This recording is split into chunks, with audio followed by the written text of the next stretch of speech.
What's up, math scholars? We're doing 6.3 day 2 using normal distributions. There is a table on last night's homework that I just had you pass in, so I'll go ahead and pass out the table real quick, and then we'll get started. Who's excited? It's Friday! No. Alright, so we're going to start off with the formula of the day, and that's the formula that will help you get a z-score. It says the standard normal distribution is the normal distribution with mean 0 and standard deviation 1. So no matter what the data set, by turning something into a z-score, you're going to force that middle guy right here to be a 0. And you're going to force the standard deviation into a 1. And you're probably wondering, like, how's that even possible? Well, the formula for a z-score takes into account what the mean is and what the standard deviation is here. So definitely write that down. So important. I'm going to go ahead and put it up on my board as well. The formula for a z-score. All right, we are back recording. So this chart is a chart you're going to use to find the probability of your value being less than a certain place in the table. So you kind of have to keep that in mind, less than a certain place in the table. If you're looking for the probability of being between two places or greater than one place, it's going to be a little bit harder. So I'll give you a visual. If this is my chart, I'm looking on this table will get you the probability of being less than a certain position. Okay, that's how that works. Let's try one. Scientists conducted aerial surveys of a seal sanctuary and recorded the number of seals they observed during each survey.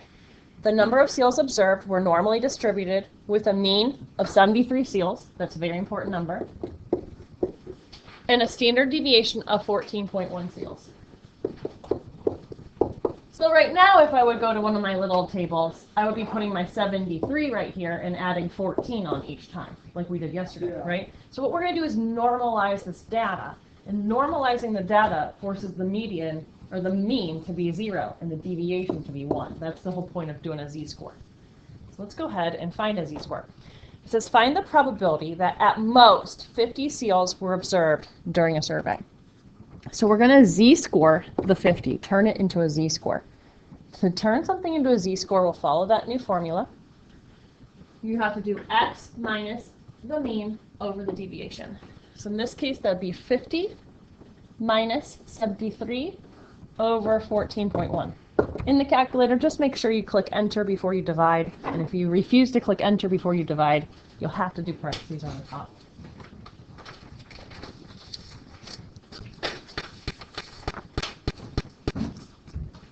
Did he like his math scholar shirt? So mine.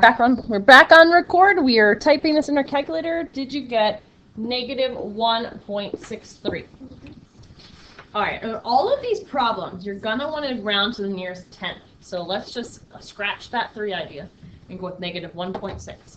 So I'm going to kind of explain what we're trying to figure out here. We've got our standard normal table with the deviation, the average of 0 and the deviation of 1. So right here there's a 1, there's a 2, there's a 3, there's a negative 1, there's a negative 2, there's a negative 3. We're at about negative 1.6, which is probably about here. And we're going to be finding, using the table, the probability of all of this area. And that will answer the question, what's the probability of that at most 50? Instead of it being 50, it's negative 1.6 now, because we've converted. And so now I'm going to teach you how to use that table. Let's look at our table for negative 1.6 and see what we find. So you'll go to negative 1 right here. You'll follow it over to 0.6 right here. And you'll grab that number. That's your probability. Whoa. So it's about 5%. So you're going to negative 1.6 because that was our z-score. Negative 1.6. Who created that table? Some really smart statisticians. I'm not sure what year they figured out this table. Oh, wait, she's still looking. I'm going to pause for a minute. All right, part B. Find the probability there are at most 90 seals observed. So same deal. We're going to z-score that 90 and then look at our table, and it'll give us all that area below there. So let's z-score the 90. 90, subtract off the 73, because that's the average, divide by the deviation, which is 14.1. Click enter before you divide, or use parentheses around the top. Your choice. My back. Did you get 1.2? Yes. So on our little table, we'd be living at about here, 1.2. And we want the probability that that's at most 90 seals. So yes, we would want the area running down below, which is what we're going to get from our chart. So everybody go to the chart and locate 1.2. I'll go back to my chart. 1.2. And that's why you went around to the nearest 10th, because you can't find 1.23. It's about 88%, 0.8849. Does that table get more specific? Like, is there more specific? Oh yeah, like I'm guessing, yeah, on the internet you could find one that's more specific to the, like the thousands place, maybe. Yeah. I don't know. I'm not sure. This is a standard one. Mhm. Oh, the video recorded. We are still on record. We're good and ready for the next problem. Keep going. I think next up is light bulbs. We should do board buddies. Never mind. A normal distribution has a mean of 75 and a standard deviation of 10. Let me jot down that information. That's very important. So we have our mean of 75 and our standard deviation of 10. Use the standard normal table to find the indicated probabilities for a randomly selected x value. All right, so we want the probability of being less or equal to 70. So we're going to z-score that 70. 70 minus 75 over 10. What's that z-score end up being? I actually don't have this one on my paper, so I need a calculator probably. Negative 0.5? I'm going to write that with a 0 in it, just so it'll be easier to find your chart. It'll be negative 0.5. Everybody agree with that z-score? So the probability of being below that, we can just look on the chart. This will be pretty easy to look for. Let's go to our chart to negative 0.5. Negative 0.5. That would be right here. Everybody agree? 0.3085.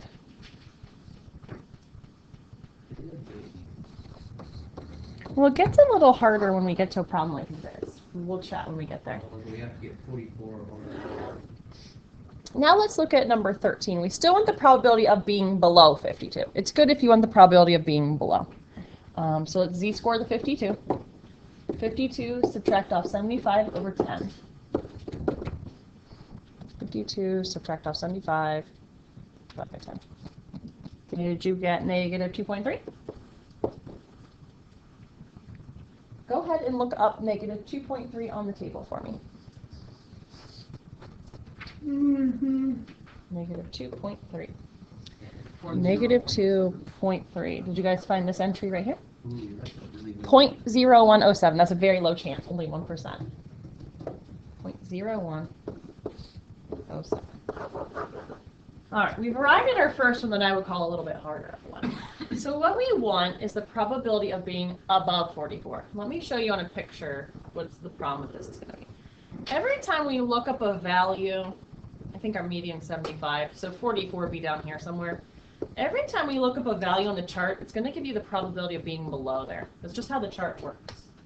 So how in the world could we find the probability of being above that point? We have to solve for the lower and then Subtract or divide it. Subtract your answer from 100%. And 100% would be 1 point. okay, so Okay. Because the whole entire chart's going to add up to 100%. So if we solve for this area and subtract this from 100%, we'll get the blue area. All right, so let's z-score the 44 and do it. We're z-scoring the 44. 44 minus 75 over 10. At least the formula is easy to use today. Ooh, this is going to be probably a pretty small number on the chart. So we're going to look up negative 3.1 on the chart. Negative 3.1 on the chart. Did you guys get the probability to be 0.0010? But now we got to subtract that from 100%. It's actually going to be a really large probability when we're all said and done. 1 minus 0.0010. It's 0.999 probability. So you only have to do that trick if the original question is a greater than. Now we're on the light bulb problem. A company produces light bulbs with a life expectancy that's normally distributed with a mean of 2,000, that's a very important number, and a standard deviation of 50. They have to provide you with those two pieces of information. You can't do these without being given the mean and the standard deviation. Number 20, find the z-score for a life expectancy of 2,085. So part number 20, find the z-score for a life expectancy of 2085 hours. So we'll do 2085, subtract off the average, and divide by the standard deviation. And they're not asking us to do anything else other than find that z-score. So we'll move along once this is typed in. 2085 minus 2,000.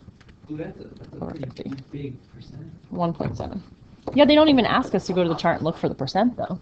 If you read the question, find the z-score. They're not asking us to go to the chart, though. I wonder if a regular light bulb lasts. I don't know. Long time.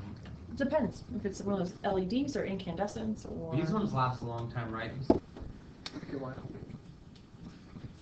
What is the probability that a randomly selected light bulb will last between... Okay, this is our first ever between. So we're trying to find the probability that we're between 1930 and 2010. So let's talk about the chart and how we're going to find a between value. So if we find this position, it's going to give us the probability going down. If we would find this position, it's going to give us the probability going down. So how could we use those two numbers to get this middle area where I'm putting these question marks? Very good, subtract it. So get your answer for the blue, get your answer for the pink, and subtract the two answers from each other. That's right. So that's how you'll do between problems. Well, let's do it. We're going to z-score our 1930 first.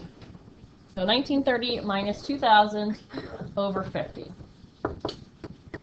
We will z-score our 2010 next. So subtract 2,000, divide by 50. We'll look them both up on the chart, and then we'll subtract our answers from each other. Let's get number crunching. I think maybe I'll give you a graduation problem after this. Oh, that's a big no. Oh, Did you get a z-score for the first one of negative 1.4? And did you get a z-score for the second one of 0.2? I'm sorry, I was about to type it in. And you said...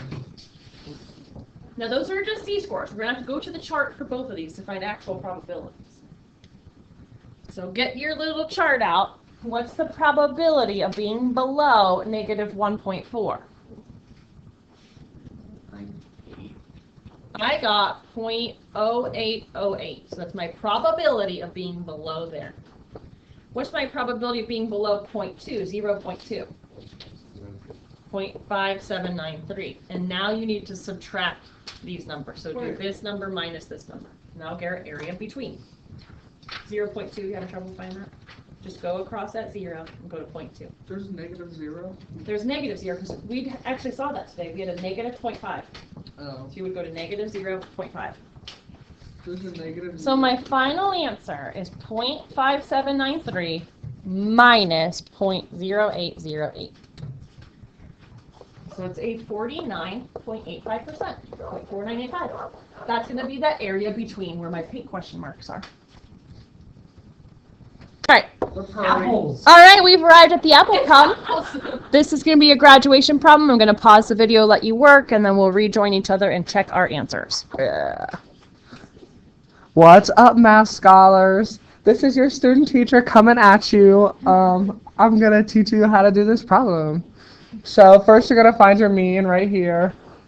And then this is your standard deviation. So you're going to subtract your total number of apples minus your mean, and then divide it by your standard deviation, and you get 1.5. Then you look at your chart that's on this piece of paper that she gave you, and it's 0.9332. Yeah. So who graduated? Nobody. Nobody graduated. Okay. Okay. Pause. Thanks for joining us for this video of Catch Me Outside. How about that? The homework is, what is it? Worksheet. Oh, the Due work. Tuesday. It's due Tuesday, but it's the worksheet.